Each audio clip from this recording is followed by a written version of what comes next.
श्री रामचरितमानस की कथा कहती है कि ऐसी ही परिस्थिति एक बार निर्मित हुई। एक राजा थे, उनका नाम था प्रताप भानु। उनके भाई थे अरिमर्दन और उनके विमात्र, ये दो भाई थे, प्रताप भानु और अरिमर्दन। और उनके जो सचिव थे उनका नाम था धर्मरुचि। अब यह कथा बड़ी अद्भुत है। सत्यकेतु के पुत्र हुए प्रताप भानु, अरिमर्दन, और उनके मंत्री हुए धर्मरुचि। अब केतु से तो आप अर्थ समझ सकते हैं, केतु माने ध्वजा। सत्य केतु, जो सत्य की ध्वजा फहराने वाला,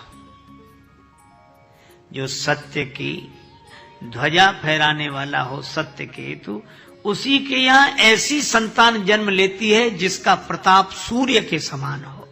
यह प्रताप भानु जो सत्य निष्ठा को अपने जीवन में स्वीकार करता है, उसी के द्वारा सूर्य की तरह प्रकाश मिलता है समाज को। यह प्रताप भानु। और अरिमर्दन प्रताप भानु के भाई, जहां प्रताप भानु और वहां अरिमर्दन छोटा भाई पीछे पीछे। कितनी अद्भुत बात है। सत्य परमात्मा को स्वीकार करने से जब जीवन में ज्ञान का प्रकाश होता है तो ये काम, क्रोध, लोभ, मोह, मद, मत्सर, शत्रुओं का मर्दन सहज होता चला जाता है। ये मिटाने नहीं पड़ते, मिटते चले जाते हैं। लेकिन उनको सलाह देने वाला कौन है? धर्म रुचि। जिसकी धर्म में रुचि हो ऐसे ही व्यक्ति को मंत्री रखना चाहिए, मंत्रणा देने वाला रखना चाहिए, जिसकी धर्म में रुचि हो, धर्म रुचि। अब प्रताप भानु ने राजाओं पर आक्रमण किया, राजाओं ने आत्मसमर्पण किया। लैले दंड छाड़ी नृप दीन है, कुछ मिटे कुछ समर्पित हुए, पर पूरी पृथ्वी पर प्रताप भानु का राज्य हो गया। सकल अवनि मंडल ते ही काला, एक प्रताप भानु महिपाला। हम प्रताप भानु एकमात्र। जब प्रताप रवि भयउ नृप फिरी दुहाई देश, सब जगह जय जयकार होने लगी। लेकिन प्रताप भानु ने एक बात की, एक काम किया। प्रजापाल अति वेद विधि, वेद विधि, विधि पूर्वक प्रजा का पालन करते थे। कतऊ नहीं अघलेश, पाप का कोई नाम ही नहीं बचा, छोटे रूप में भी नहीं बचा, कहीं नहीं, लेश मात्र पाप नहीं रहा। चारों तरफ जय जयकार होने लगी। लेकिन भाई, सूर्य भगवान की महिमा तो बहुत है, सूर्य भगवान की महिमा बहुत है, किंतु इस संसार रंगशाला के ढंग निराले चलते देखा, और जो भी सूरज उगा सवेरे उसे शाम को ढलते देखा। सूर्य उदय होता है तो अस्त भी होता है। सूर्योदय हुआ तो चारों तरफ प्रकाश ही प्रकाश। राजा ने कई यज्ञ किए पर फल नहीं चाहा। बार अनेकों बार यज्ञ किए, और यज्ञ इसलिए किए जाते हैं कि यज्ञ के द्वारा हम अपनी कामना देवताओं तक पहुंचाएं।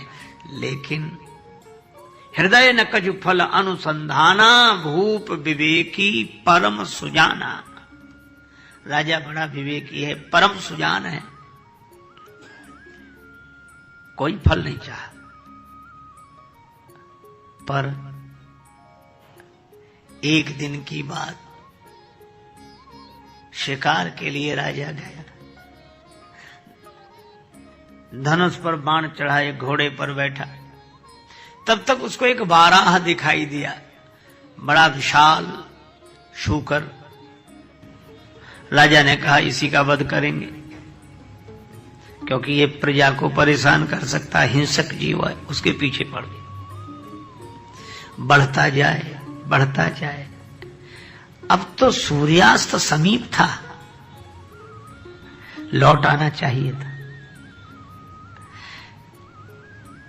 और लौटा नहीं। यही कठिनाई होती है कि जिसको बराबर सफलता मिलती रही हो, वह सोचता है कि बस हम तो सफल हैं। अरे यह भी सोचना चाहिए कि अब सूर्यास्त समीप है, हमें लौट चलें, अपने घर में लौट चलें। जीवन की संध्या समीप हो तो अपने घर में लौट कर आ जाना चाहिए। पर वो जंगल में ही रह गया। इसका अर्थ क्या है? सूर्यास्त हो गया तो भी घर में नहीं लौटा। जीवन का सूर्य अस्त हो जाता है तो भी हम अपनी वासनाओं के कारण जगत के जंगल में ही ठहर जाते हैं। और वही प्रताप भानु के साथ हुआ। सूर्य अस्त हो गया और जब जिसको मारना था वो 12 गुफा में घुस गया। अच्छा, राजा के जितने साथी थे सब पीछे से लौट आए। अच्छा, लोग साथ देते हैं पर तभी तक दिया उन लोगों ने साथ जब तक सूर्यास्त नहीं हुआ। लोग भी साथ तब तक देते हैं जब तक प्राणांत नहीं हुआ, फिर कौन किसका साथ देता है? दुनिया ने राहे फना में किसका दिया है साथ, और तुम भी चले चलो यूं ही जब तक चली चले। एक नाव में गुरु बैठ गए, एक नाव में चेला, अपनी करनी गुरु उतर गए, अपनी करनी चेला, सब चला चली का खेल। धर्मानुगो गच्छति जीव एका। देखो, एक कवि ने कहा, बसर एहमाल अच्छे कर, तुझे उकवा में काम आए। परलोक में बसर एहमाल अच्छे कर, तुझे उकवा में काम आए। वहां जन्नत नहीं मिलती, यहां से साथ जाती है। वहां जन्नत नहीं मिलती, यहां से साथ जाती है। तो कम से कम प्रताप भानु तो बिल्कुल अकेले रह गए, सबने साथ छोड़ दिया। अजय, जब सबने साथ छोड़ दिया, प्रतिकूलता देख रहे हो, फिर आगे क्यों बढ़ रहे? लौट आना चाहिए।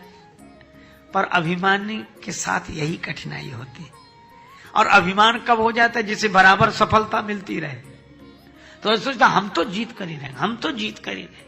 जिसको आप लोग अपनी बोलचाल की भाषा में ओवर कॉन्फिडेंस कहते हैं। ये प्रताप भानु इसी में गए। लोगों ने कहा हम लौट रहे हैं, बोले तुम सब जाओ लेकिन मैं तो पाकर रहूंगा, मैं तो पाकर रहूंगा। हम चाहें वही हो जरूरी नहीं, आशाएं कभी हुई पूरी कहीं। रे सोच तनिक जीवन घटका, श्वासा जल कितना बीत गया। क्या सोचता रे पागल मनुआ, जो बीत गया सो बीत गया। उस झूठे खेल में मूल्य ही क्या, कोई हार गया कोई जीत गया। पर प्रताप भानु कहते मैं जिंदगी भर जीता हूं, जीत की राह पर चला हूं। अब ये राह पर 12 आ गया है, इसे भी जीत कर रहूंगा। लेकिन अति अकेले, यहां तुलसीदास जी ने बड़े सुंदर शब्द का प्रयोग किया। राजा अकेला ही नहीं, अत्यंत अकेला है। अत्यंत अकेला। अच्छा, साथ में कोई न दिखे तो व्यक्ति अकेला है। साथ में कोई न दिखे तो व्यक्ति अकेला है, लेकिन भीतर भगवान का ध्यान न हो तो जीव अत्यंत अकेला है। इसीलिए कहा मुख में हो राम नाम, राम सेवा हाथ में। पर अकेला कब नहीं है? तू अकेला नहीं प्यारे, राम तेरे साथ है। भगवान तो हो। पर प्रताप भानु ने कहा हमें किसी की जरूरत नहीं, मेरे हाथ में धनुष बाण है, मैं घोड़े पर बैठा हूं, अभी देखता हूं, अभी देखता हूं, अभी देखता हूं। और चला ही गया, लौट कर आया ही नहीं।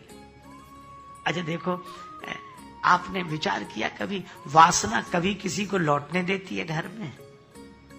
बस ये इच्छा होती, ये पूरी हो जाए, फिर ये इच्छा, ये कभी कोई नहीं लौटा, आज तक नहीं लौटा। तो क्या इच्छाओं की पूर्ति के लिए जाना नहीं चाहिए? जरूर जाना चाहिए, पर समय का तो ख्याल रखना चाहिए कि सूर्यास्त होने वाला है, कल सूर्योदय होगा, फिर देखेंगे।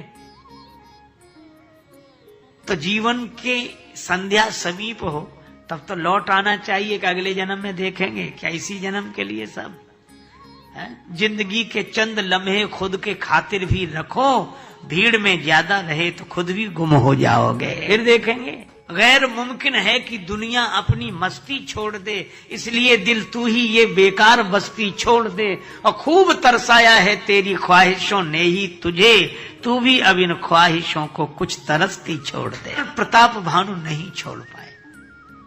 और जब कोई इतना वासनाओं के कारण, इच्छाओं के कारण अपनी सफलता चाहने के मद में इतना चूर हो जाए कि भगवान को भी भूल जाए,